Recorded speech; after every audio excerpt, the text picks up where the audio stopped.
టీములకు కూడా the best పేకాట అదే అక్కడే మీ తెలివితేటలు అక్కడే అర్థం అవుతున్నాయి సార్. పేకాట ఆడిన వాళ్ళకి ఎవరికి వీళ్ళు అదే ఇప్పుడు అక్కడ అర్థమవుతుంది. అదే 1998 గురించి డిఎస్సి గురించి ఖచ్చితంగా మాట్లాడతాను.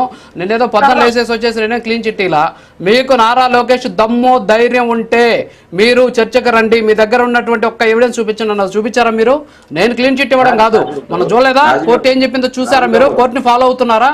వినండి సార్, వినండి. మీరు ఉదయాన్నే వినండి, నేను మీ వర్షన్ ప్రజల్లోకి వెళ్ళాలనే ఉద్దేశంతో నేను చాలా సైలెంట్గా ఉన్నా. మీరు తీసుకొచ్చేసి నన్నేమో బదనాం చేయాలి అనుకుంటే వాస్తవాలు ఎవరికి పోరు. కన్నీళ్లు పెట్టుకున్నంత మాత్రాన ఉద్యోగాలు రావు సార్. ఉద్యోగాల్లో మార్కులు రావాలి సార్. ఉద్యోగాలకు సంబంధించిన నోటిఫికేషన్ అర్థం చేసుకోవాలి. నోటిఫికేషన్ అని ఉంటుంది ఒకటి. ఆ నోటిఫికేషన్లో అనేక రకాలైనటువంటి వాళ్ళు ఇచ్చేటటువంటి నియమ నిబంధనలు ఉంటాయి. వాటిని అర్థం చేసుకునేటటువంటి స్థాయి మనకు ఉంటే దాని ప్రకారం మాత్రమే ఎగ్జామ్ జరగద్ది. అంతేగాని మనకు అనుకున్న వాళ్ళకి ఉద్యోగం రాకపోయినా, లేకపోతే మనకు చెప్పిన వాళ్ళకి ఉద్యోగం రాకపోయినంత మాత్రం అది కుదరదు. కోర్టులే చాలా క్లీన్ చిట్ ఇచ్చాను నేను చెబుతున్నాను కదా. మీరు కోర్టును ఫాలో అవుతున్నారా? డిఎస్సికి సంబంధించినటువంటి అన్ని కేసుల్లో కోర్టులు క్లీన్ చిట్ ఇచ్చాయి. అవునా కాదా? మీకు ఐడియా ఉందా? చెప్పండి. ఇవ్వలేదని చెప్పండి. లేకపోతే మీ టీం ఏమైనా కేసులు వేసిందా చెప్పండి. ఇందాక నేను చూపించా మీ టీము ఎంతమంది కేసులు వేసింది. 1998 డిఎస్సి ఉద్యోగులకి పాపం జగన్మోహన్ రెడ్డి గారు రాగానే వాళ్ళ ఫైల్ చూసి ఓకే చేశారా? ట్రిబ్యునల్ వాళ్ళకి ఉద్యోగాలు ఇవ్వండి అని చెబితే వాళ్ళని తీసుకొచ్చేసి టైం స్కేల్లో ఇచ్చినటువంటి పరిస్థితి. ట్రిబ్యునల్ ఇచ్చినటువంటి ఆదేశాలని ప్రభుత్వం అమలు చేసింది మాత్రమే. ఆ విషయాన్ని గుర్తు చేసుకోండి. 1998లో ఎందుకు అన్యాయం జరిగిందో తెలుసా? వాళ్ళందరికీ ఎందుకని ఉద్యోగాలు రాలేదో తెలుసా? అవన్నీ కూడా డిస్కస్ చేస్తాం. 1 minute క్లోజ్ చేయండి మీరు.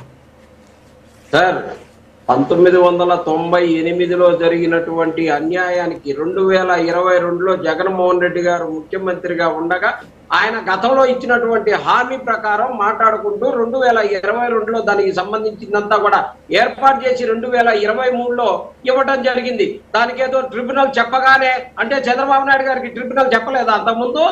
చంద్రబాబు నాయుడు గారికి చెప్పినప్పుడు కూడా ట్రిబ్యునల్ ఆర్డర్ ఎప్పుడు వచ్చింది? కాదు, ట్రిబ్యునల్ ఆర్డర్ ఎప్పుడు వచ్చింది? చంద్రబాబు నాయుడు ముఖ్యమంత్రిగా ఉన్నప్పుడు ట్రిబ్యునల్ ఆర్డర్ రాలేదండి. వాళ్ళకి ట్రిబ్యునల్ ఆర్డర్ ఇచ్చిన తర్వాత ప్రభుత్వం అమలు చేయాలి. అది తెలుసుకోండి ఫస్ట్. ట్రిబ్యునల్ ఎప్పుడు ఇచ్చిందో చూడండి సార్ ఒకసారి. కాదండి, ఇప్పుడు దాకా ఎవరు అడ్డు తగిలారు? మీరు కావాలని తీసుకొచ్చారు. ఇంజెక్ట్ చేస్తే నేను అడ్డు తగిలాను అనమాట. కావాలని ఇంజెక్ట్ చేస్తే మీకు నారా లోకేష్ కాదు సార్, మీకు నారా లోకేష్ కాదండి వినండి, మీరు నారా లోకేష్ మీకు ఒక సవాల్ విసిరారు. దమ్ము ధైర్యం ఉంటే ఒక్క ఆధారం చూపించండి. మీకు ఆ దమ్ము ధైర్యం ఉంటే ఒక ఆధారం చూపించండి. డిబేట్ లో మాట్లాడుకుందాం మన ఇద్దరం. రాజు గారు, దమ్ము ధైర్యం ఉంది కాబట్టి సిబిఐ విచారణ కోరాం సార్. చూపించండి. సిబిఐ విచారణ ఒక ఆధారం చూపించండి సార్. నీట్ సిబిఐ విచారణ కోరింది. నీటికి సంబంధించి సిబిఐ విచారణ జరుగుతుంది. ఇదిగో ఆధారాలను చూపించారు. మీ దగ్గర ఆధారం ఒకటి చూపించండి. ఒక్క ఆధారం. ఇదిగో డిఎస్సిలో ఈ అభ్యర్థికి అన్యాయం ఒక్క ఆధారం చూపించండి. మీరు చూపించిన ప్రతి ఆధారానికి ఆన్సర్ వచ్చేసింది. మీరు సాటిస్ఫై కావట్లా. ఆన్సర్ సాటిస్ఫై కాకపోతే ఎవరేం చేయలేరు కదా. ఈ ప్రశ్నకి ఇదే సమాధానం అంతే.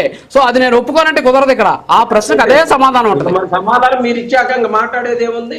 అట్టయితే సమాధానం మీరు ఇచ్చిన తర్వాత చిన్నప్పటి గారు థ్యాంక్ యూ. ఒక చిన్న బ్రేక్ ఉంది.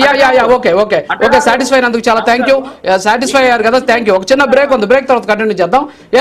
థ్యాంక్ యూ చిన్నప్పటి గారు. Break please.